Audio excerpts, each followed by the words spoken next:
Bonjour à tous. Merci d'être présent ce matin. Je suis ravi d'être parmi vous aujourd'hui. Donc, je me présente rapidement. Je m'appelle Björn Defosse. Je travaille chez LCL sur le marché des entreprises. Et je vais donc vous parler pendant 20 minutes de la finance et de la RSE.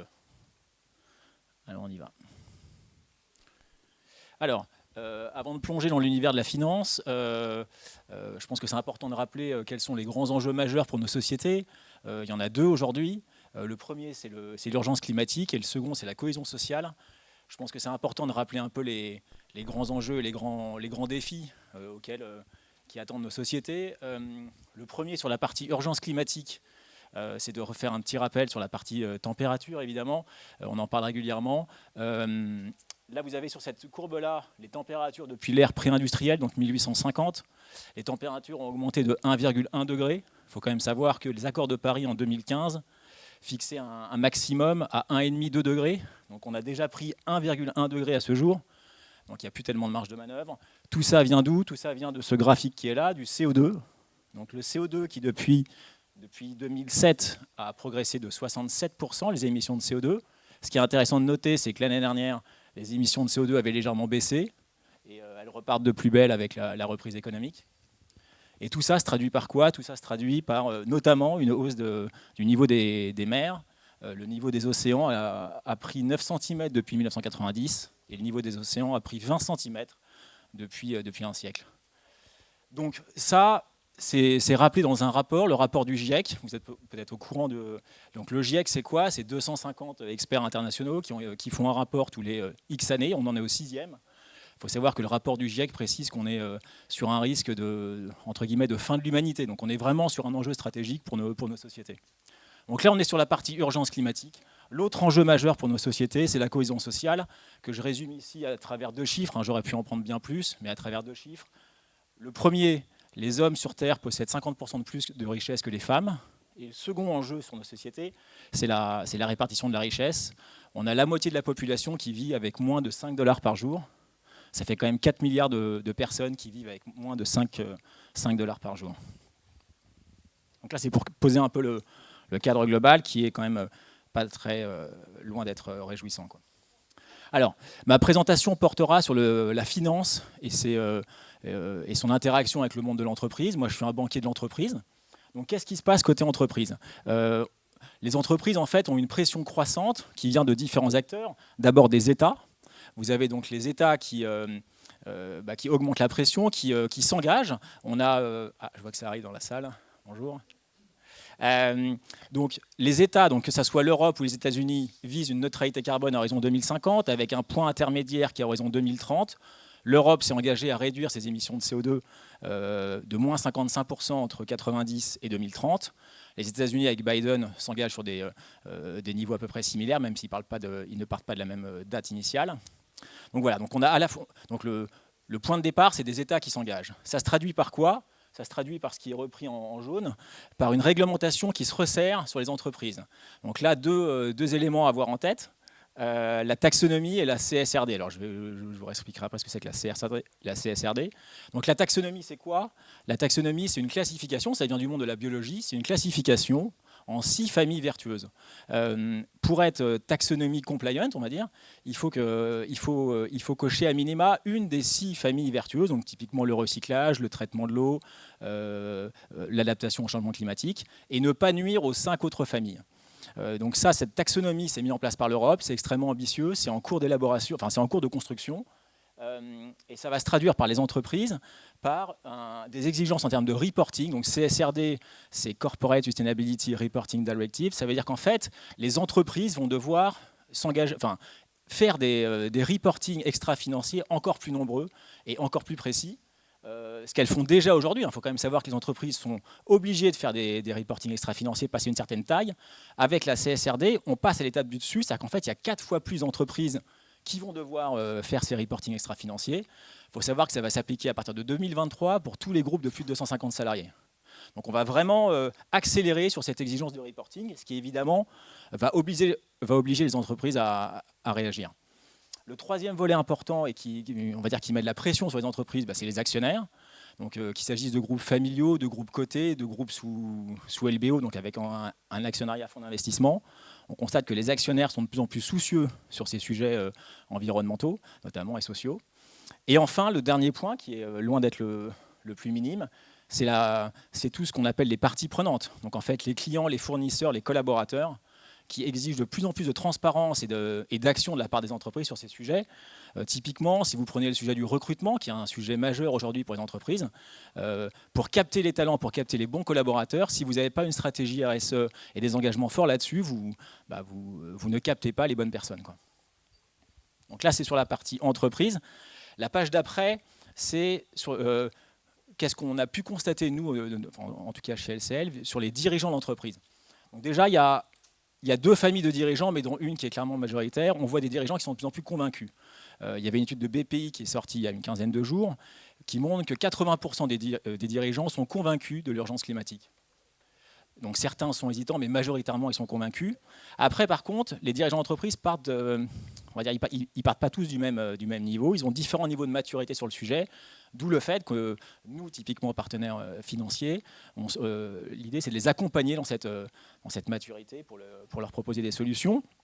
On constate qu'ils font des actions ESG multiples. Donc, beaucoup d'entreprises publient un rapport extra-financier. Souvent, c'est des rapports assez volumineux, mais ça, entre guillemets, ça part un peu dans tous les sens. Et parfois, ça pourrait nécessiter d'être guidé par une stratégie RSE vraiment aboutie. J'y viens après parce que c'est une des vertus d'un de nos produits.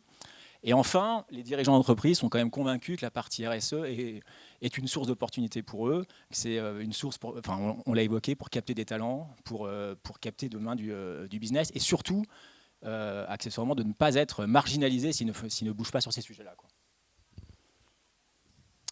Alors, qu'est-ce qu'on fait dans l'écosystème bancaire? Donc, encore une fois, moi je travaille chez LCL, une banque. Donc, qu'est-ce qu'on fait, nous, pour accompagner sur ces sujets de transition? On fait deux choses. On fait des choses avec nos clients, c'est la partie qui est là, la partie gauche. Et évidemment, on travaille déjà sur notre propre impact. On travaille sur le E, le S et le G. Donc, sur le volet environnemental, par exemple, on fait des bilans carbone, on se fixe une trajectoire, on compense la partie marginale.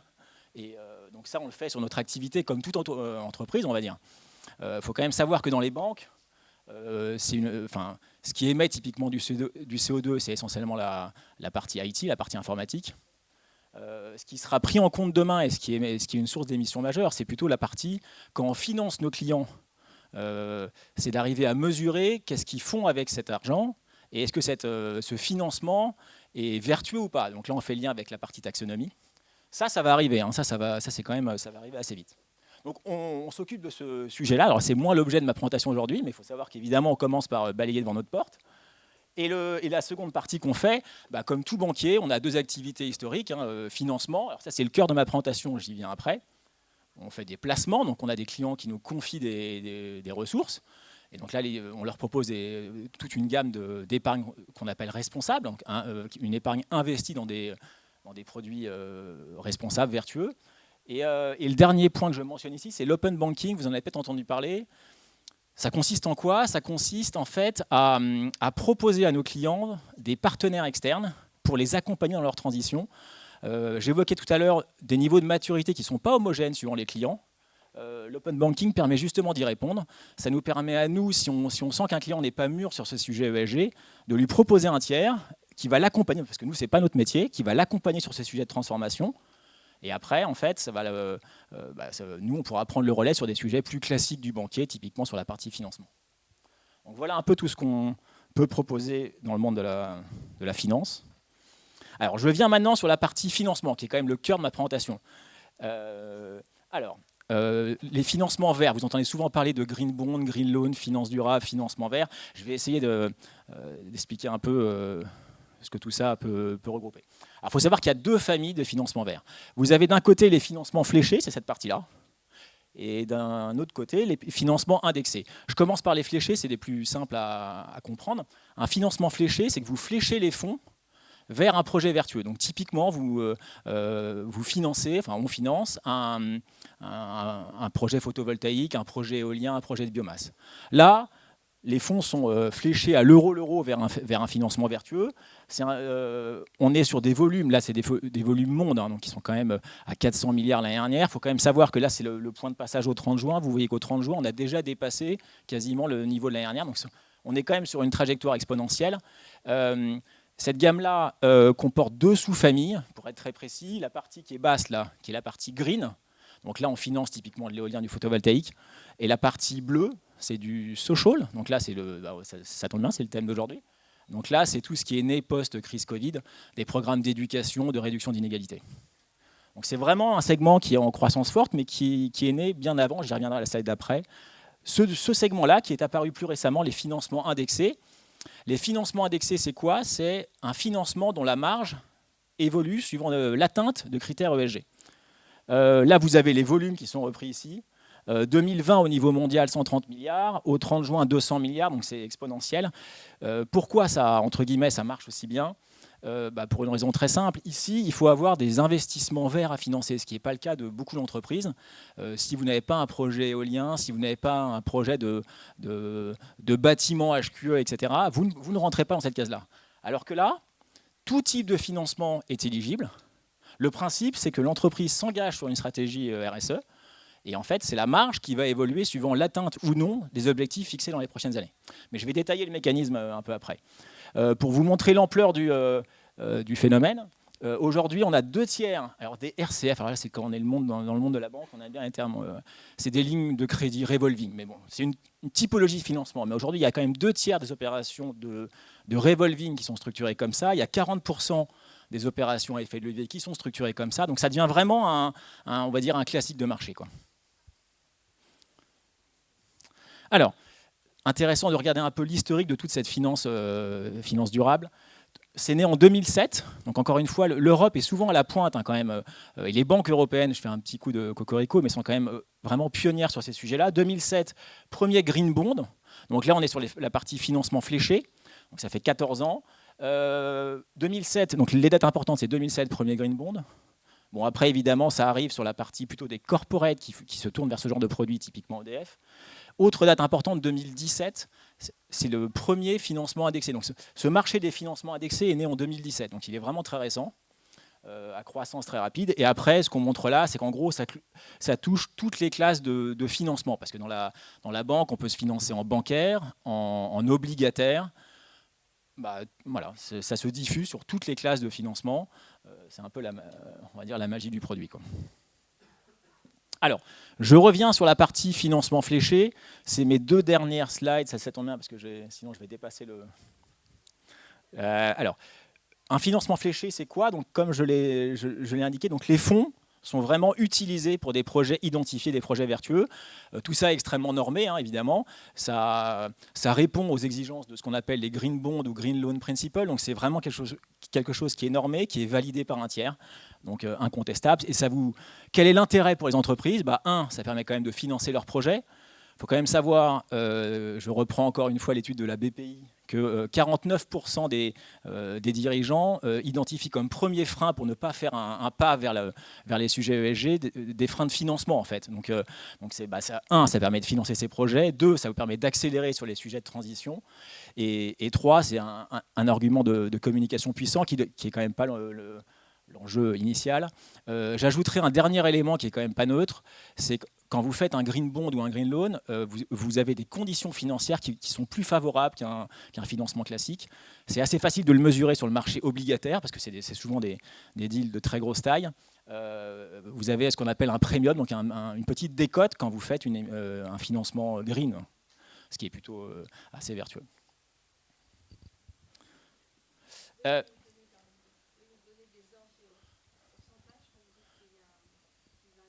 Ouais. Donc, je reprends juste la question pour que la question c'est de quel ordre on parle. Ce qui a été mesuré là récemment par Standard & Poor's sur le sujet, on parle de premium entre 1 et 9 points de base. Alors pour eux, ça ne paraît pas forcément énorme parce que 9 points de base, c'est 0,09%. Mais quand on fait une émission obligataire de 500 millions, de 3 milliards qui se fait à 30 points de base, en pourcentage, c'est quand même pas neutre. Alors, j'arrive maintenant sur les financements indexés. Donc, encore une fois, une famille assez récente qui est née en 2007, dont le principe est de faire varier la marge suivant l'atteinte de critères ESG. Donc là, le plus simple pour vous l'expliquer, c'est de prendre un cas concret. Donc, par exemple, je suis un groupe de BTP. Je vais choisir 2 indicateurs qui sont stratégiques par rapport à mes sujets RSE. Donc, je vais prendre par exemple mon empreinte carbone. Bon, ça, c'est un classique pour tout groupe, à la limite quel qu'il soit. Donc, empreinte carbone. Et en 2, donc, rapporté au chiffre d'affaires, hein, parce qu'évidemment, plus mon chiffre d'affaires augmente, sinon j'aurai un chiffre qui s'envole. Et deuxième, par exemple, sujet sur le volet plus social, taux d'accident du travail. Donc concrètement, je prends ces 2 indicateurs, je définis avec la banque une trajectoire. Donc je dis sur les 3 prochaines années, typiquement, sur le sujet du carbone, ma trajectoire naturelle par rapport à mon plan d'action prévu, ça va être de décroître à cette vitesse-là. Voilà. Pareil pour la partie taux d'accident du travail. Ensuite, qu'est-ce qu'on fait? Si l'entreprise est dans ce tunnel, il ne se passe rien.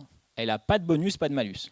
Par contre, si elle va plus vite que sa trajectoire initiale, alors sa marge diminue. Et à contrario, si elle va moins vite, la marge augmente. Voilà le principe un peu initial du produit. Voilà, donc un impact finalement assez mesuré sur la partie documentation de crédit.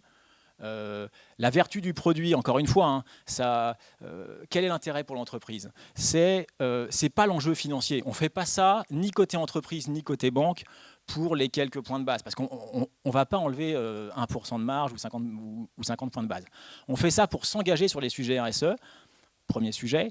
Deuxième sujet, ça permet également à l'entreprise, entre guillemets, de passer d'une stratégie RSE parfois un peu brouillon à une question qui est quand même fondamentale, qui est, si vous deviez choisir 2 ou 3 indicateurs, lesquels preniez-vous et quelle serait votre trajectoire là-dessus? Ce qui est quand même un exercice qui n'est pas évident, sur lequel il faut faut déjà un peu d'historique.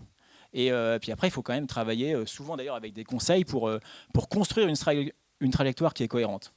Donc ça, c'est quand même le deuxième sujet phare du produit. Et le troisième, évidemment, il y a un sujet communication. Mais encore une fois, ni le volet communication, ni le volet enjeu financier, c'est pas ça qui doit être le driver. Encore une fois, le driver, et nous, ce qu'on voit sur les dirigeants qu'on accompagne sur ce genre d'opération, ils le font vraiment pour, quelque part, relier évidemment la partie finance et RSE, ça c'est clair, mais également pour trouver les 2 indicateurs phares de l'entreprise sur lesquels l'entreprise va s'engager, mettre des moyens, mettre des investissements, et pour accélérer la transformation. Et je termine par un petit coup de pub. Donc, je travaille chez LCL Marché Entreprise. Donc là, c'est des opérations qu'on a arrangées avec ce produit des financements indexés. Donc vous voyez, on a différents, tout secteur, tout type de dette. On n'a entre guillemets, pas de restriction, que ce soit géographique, sectorielle. Voilà, voilà, j'en ai terminé.